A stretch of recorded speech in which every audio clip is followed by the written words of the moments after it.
নমস্কাৰ এই মুহূৰ্তত আহি পৰিছে আজিৰ কেইবাটাও গুৰুত্বপূৰ্ণ খবৰ দেশৰ কোটি কোটি কৃষকৰ বাবে ভাল খবৰ পিএম কিষাণৰ 20 নম্বৰ কিস্তি কিমান তাৰিখত সোমাই দিব আপোনাৰ একাউণ্টত নতুন তাৰিখ ঘোষণা লগতে লাখ লাখ মহিলাৰ বাবে এটা ভাল খবৰ আহি পৰিছে অসমৰ মুখ্যমন্ত্ৰী ডক্টৰ হিমন্ত বিশ্ব শৰ্মাই অৰুণোদয়ৰ প্ৰতিজন হিতাধিকাৰীৰ একাউণ্টত চৰকাৰে প্ৰদান কৰি দিব 1250 টকাকৈ অৰুণোদয় 2.0 অৰুণোদয় 3.0 টকা সোমাব আপোনাৰ একাউণ্টত বিধৱা পেঞ্চন বৃদ্ধ পেঞ্চন লগতে দিব্যাংগ সকলোকেইটা আঁচনি টকা সোমাই দিব আপোনাৰ একাউণ্টত যদি আপোনাৰ একাউণ্ট আপডেট কৰিবলগীয়া আছে অতি শীঘ্ৰে আপডেট কৰাই ৰাখক ৰেচন কাৰ্ড নোপোৱা প্ৰতিজনে নতুনকৈ কৰক ৰেচন কাৰ্ড আবেদন যদি ৰেচন কাৰ্ডত নাম অন্তৰ্ভুক্ত কৰিবলগীয়া বাকী আছে তেনে ক্ষেত্ৰত আপুনি নাম অন্তৰ্ভুক্ত কৰিব পাৰিব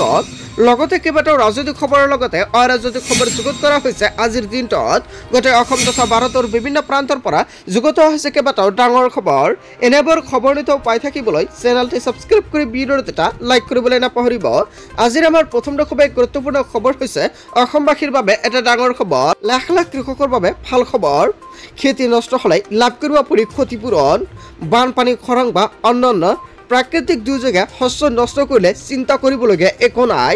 বান্দৰে ফসল খালে বা হাতীয়ে নষ্ট কৰিলে আপুনি পাব ধনৰাশি চৰকাৰে দিব আপোনাক ক্ষতিপূৰণ ফসল বীমা কৰিলে এই ক্ষতিপূৰণ লাভ কৰিব কৃষকসকলে 31 জুলাইৰ ভিতৰতে লাভ কৰিব আপুনি পঞ্জীয়ন যদি আপুনি আবেদন কৰে সো বন্ধু বান্ধৱীসকল 31 জুলাইৰ ভিতৰতে আপুনি নাম পঞ্জীয়ন কৰাই লওক কৃষকৰ বাবে আৰু কৃষকৰ সুবিধাৰ্থৰ বাবে মুকলি কৰা হৈছে হেল্পলাইন নম্বৰ 14447 নম্বৰতে যোগাযোগ কৰক কৃষকৰ সৈতে সো বন্ধু বান্ধৱীসকল অতি শীঘ্ৰে কৃষকসকলে 14447 নম্বৰতে যোগাযোগ কৰক আৰু আপুনি আবেদন কৰক অন্যথা আপুনি ঘৰতে বহি আপোনাৰ মোবাইল ফোনৰ জৰিয়তে আবেদন কৰিব পাৰিব কেনেকৈ আবেদন কৰিব কি কি নথিপত্ৰ লাগিব যদি আপোনাৰ ভিডিঅ লাগে নিশ্চয় কমেন্ট কৰি জনাই দিব নেক্সট ভিডিঅত সম্পূৰ্ণকৈ জনাই দিম লগতে পিএম কিষাণৰ 20 নম্বৰ কিস্তিৰ ধনৰাশি কিমান তাৰিখত চৰকাৰৰ ফালৰ পৰা প্ৰদান কৰা হ'ব সো বন্ধু বান্ধৱীসকল জুলাই মাহত চৰকাৰে প্ৰদান কৰিব আপোনাৰ একাউণ্টত 20 নম্বৰ কিস্তিৰ ধনৰাশি কিন্তু 10 তাৰিখৰ আগতে আপোনাৰ একাউণ্টত আপুনি টকা নাপাব 10 তাৰিখৰ পিছত যিকোনো সময়ত আপোনাৰ একাউণ্টত চৰকাৰে টকাটো প্ৰদান কৰিব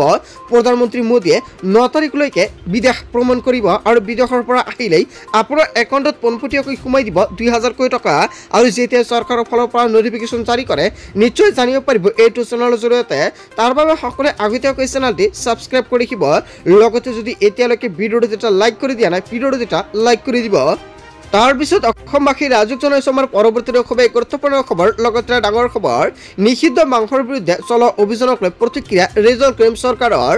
কোনে কি মাংস খাব কি নাখাব সেয়া মুখ্যমন্ত্ৰীৰ এখতিয়াৰৰ বিষয় নহয় বুলি মন্তব্য কৰিছে মুখ্যমন্ত্ৰীৰ উন্নয়নৰ ৰাজনীতি কৰক মুখ্যমন্ত্ৰীৰ ছাত্ৰসকলৰ ৰাজনীতি কৰক মুখ্যমন্ত্ৰীৰ উচ্চশিক্ষিতসকলৰ পুনৰ সংস্থাপনৰ ৰাজনীতি কৰক মুখ্যমন্ত্ৰী 71ৰ পিছত অহা বাংলাদেশী বিতৰণৰ ব্যৱস্থা কৰক মুখ্যমন্ত্ৰীয়ে অসমৰ 5খন ৰাজ্যৰ অন্যতম কৰি তোলক মাংসৰ ৰাজনীতি কৰি কোনে কি ৰাখিছে কোনে পাকঘৰত কি ৰান্ধিছে সেয়া বাদ দিয়ক মুখ্যমন্ত্ৰীক বিনম্ৰতাৰে আহ্বান জনাইছো আৰু তেওঁ ৰাজ্যখনৰ মুখ্যমন্ত্ৰী সকল জাতি জনজাতিক সম্বনে আগুৱাই লৈ যাওক সো বন্ধু বান্ধৱীসকল কেইবাটাও ডাঙৰ মন্তব্য কৰিছে সকল জাতি আৰু জনগোষ্ঠীক আগুৱাই লৈ যাওক মুখ্যমন্ত্ৰী ডক্টৰ হিমন্ত বিশ্ব শৰ্মাই এই মন্তব্য কৰিছে আমচৰ সভাপতি ৰিজল ক্ৰাইম চৰকাৰে হয় বন্ধু বান্ধৱীসকল এটা বিগ আপডেট আহি পৰিছে ইয়াৰ বিষয়ত আপুনি কি ক'ব যদি আপোনাৰ কিবা মন্তব্য কৰিব লগা থাকে আপোনালোকৰ মন্তব্য নিশ্চয় কমেন্ট কৰি জনাই দিব